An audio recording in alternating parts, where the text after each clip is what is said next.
Kita ulangi ketiga-tiga ciri itu dengan harapan kita mengingatinya dan kemudian menghiasinya ke atas diri kita bersama. Siapakah insan yang sebenarnya bertakwa? Pertamanya, kata sahabat Abdullah bin Mas'ud, dia sentiasa taat dan tidak maksiat. Dia pergi ke mana pun, hatta ke luar negara. Dia pergi ke Amerika, dia pergi ke UK, dia pergi ke Australia, dia pergi ke Jepun, dia pergi ke Korea. Malah ke mana saja, dia berada di tempat itu dalam keadaan taat kepada Allah, bukan dalam keadaan bermaksiat kepada Allah. Ada sebahagian manusia, dia cuma taat di musim Ramadan. Di musim Ramadan, dia seolah-olah menjadi insan yang wara'. Bila sampai musim Syawal, ketika menyambut Aidilfitri, dia menjadi seperti iblis dan syaitan di kampungnya. Jika di musim Ramadan sembahyangnya luar biasa dan lebih daripada biasa, masuk Syawal, di musim Aidilfitri, jangan katakan yang sunat, seringkali yang fardu pun dia tidak laksanakan. Itu bukan takwa namanya, itu berpura-pura namanya. Orang yang sebenarnya bertakwa, takwanya tidak bermusim, takwanya tidak bertempat, takwanya tak terikat dengan waktu.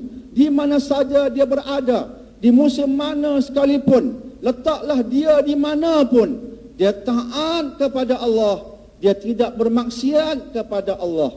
Itulah yang tak dihasilkan dengan puasa Ramadan yang merupakan latihan menjurus ke arah itu.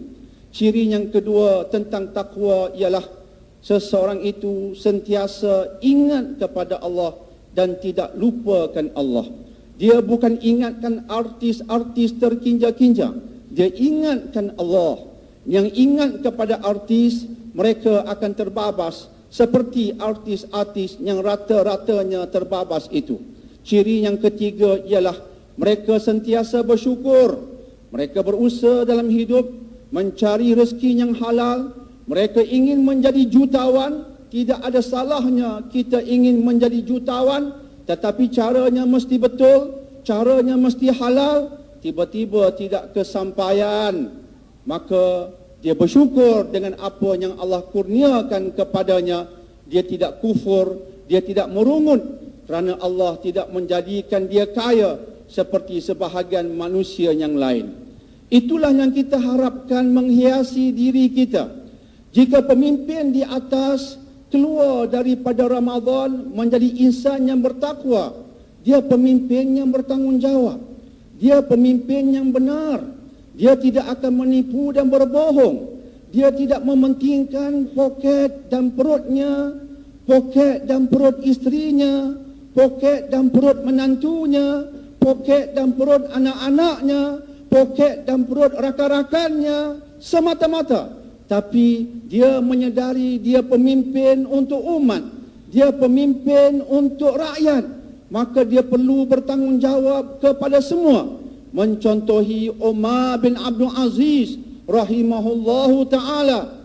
Di era Umar bin Abdul Aziz, Khalifah Umarnya miskin, rakyat kaya raya. Ada sebuah riwayat yang sahih yang menceritakan bahawa Amil dihantar untuk mengutip zakat di bumi Afrika. Dan kemudian Khalifah Umar Abdul Aziz mengarahkan Amil itu selepas mengutip zakat, mengagihkannya secara terus kepada fakir miskin. Si Amil ini mencari fakir miskin, tidak ditemui walaupun seorang fakir miskin. Maka Amil ini telah akhirnya berkata, dan perkataannya telah disimpan dalam lembaran kitab-kitab sejarah. Si Amir ini berkata, sesungguhnya Umar bin Abdul Aziz telah menjadikan semua rakyatnya kaya raya. Masya Allah. Sedangkan Khalifah Umar bin Abdul Aziz lah yang nampaknya miskin, yang kadangkala makannya tidak seberapa, tetapi rakyatnya kaya raya. Itulah pemimpin yang bertanggungjawab, bukan pemimpin yang datang kemudian, yang mana dia yang kaya raya, adik-beradiknya kaya raya, ramai rakyat papa ke dana. Maka kita mengharapkan bila pemimpin keluar daripada Ramadan Al-Mubarak, mereka takut kepada Allah. Mereka bukan takut kehilangan sokongan ataupun undi, tapi lebih penting mereka takut kepada Allah. Bila mereka takut kepada Allah, Allah akan berikan rahmat dan keberkatan pada pemimpin itu. Dan insya-Allah dengan itu mereka akan damai. Dan jangan dibimbangkan, insya-Allah mereka akan mendapat sokongan yang baik daripada masyarakat disebabkan mereka bertanggungjawab dan mereka jujur dengan kepimpinannya. Itu hanya akan terhasil jika pemimpin bertakwa. Maka berpuasa yang dilakukan secara yang betul akan menyebabkan kita menjadi pemimpin yang seperti itu. Demikian juga dengan kita yang bukan pemimpin. Andai kata kita berpuasa dengan betul, kita menjadi insan bernilai tinggi. Boleh kita katakan sebagai insan kelas pertama. Letaklah kita di mana pun, kita tidak menipu.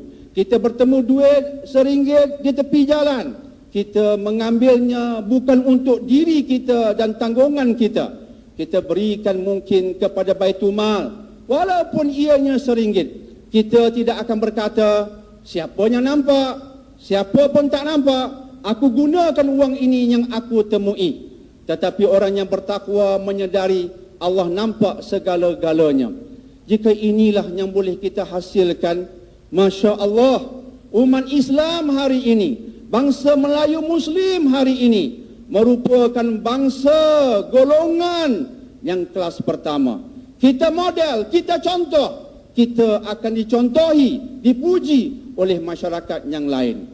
Tapi sayangnya pada hari ini, kita diludah, kita dikutuk, disebabkan remaja kita tidak senonoh, disebabkan orang tua-tua pun tidak senonoh, disebabkan segelintir pemimpin pun tidak senonoh, disebabkan akhirnya orang-orang yang dikatakan suka kepada agama pun kadang-kalanya segelintir mereka pun tidak senonoh. Semuanya bercakap banyak, tapi takwa tidak masuk ke hati.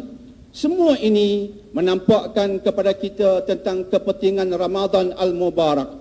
Ia bukan bulan pesta, ia bukan bulan pasar malam yang dipenuhi sampai ke malam.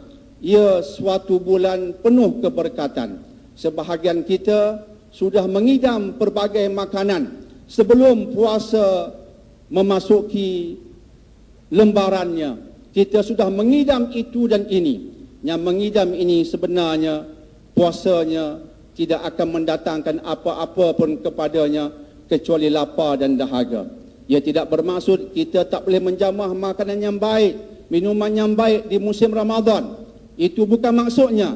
Tapi maksudnya jangan jadikan itu sebagai kejaran kita. Jangan jadikan itu sebagai keutamaan kita, sehingga kita habiskan banyak masa untuk itu, sedangkan di musim Ramadan banyak masa perlu kita gunakan untuk mengejar takwa dengan memperbanyakkan ibadah, dengan menyucikan hati, dengan tilawatul Quran, dengan perbanyakkan zikrullah dan istighfar dan seumpamanya. Semoga bila selesai Ramadan Al-Mubarak, insya-Allah kita menjadi insan yang bertakwa. Semoga itulah harapan kita dan semoga itulah yang tercapai bila kita selesai melaksanakan puasa di musim Ramadan. Tuan-tuan hadirin sidang Jumaat yang dimuliakan, salah satu aktiviti yang baik yang dituntut kita melaksanakannya di musim Ramadan ialah tilawatul Quran. Kita mengaji Al-Quran ataupun menggunakan bahasa kita di kampung-kampung dalam masyarakat kita secara amnya, kita digalakkan bertadarus Quran di musim Ramadan. Ini merupakan suatu amalan yang baik. Apatah lagi dalam surah Al-Baqarah ayat 185, Allah Subhanahu wa taala berfirman, "Syahrul Ramadhan alladzi unzila fihi al-Qur'an hudal lin-nasi wa bayyinatin minal huda wal furqan." Quran inilah, kata Allah, diturunkan di musim Ramadan dan ia merupakan petunjuk dan ia memberikan penjelasan yang jelas dan terang serta menentukan perbezaan antara hak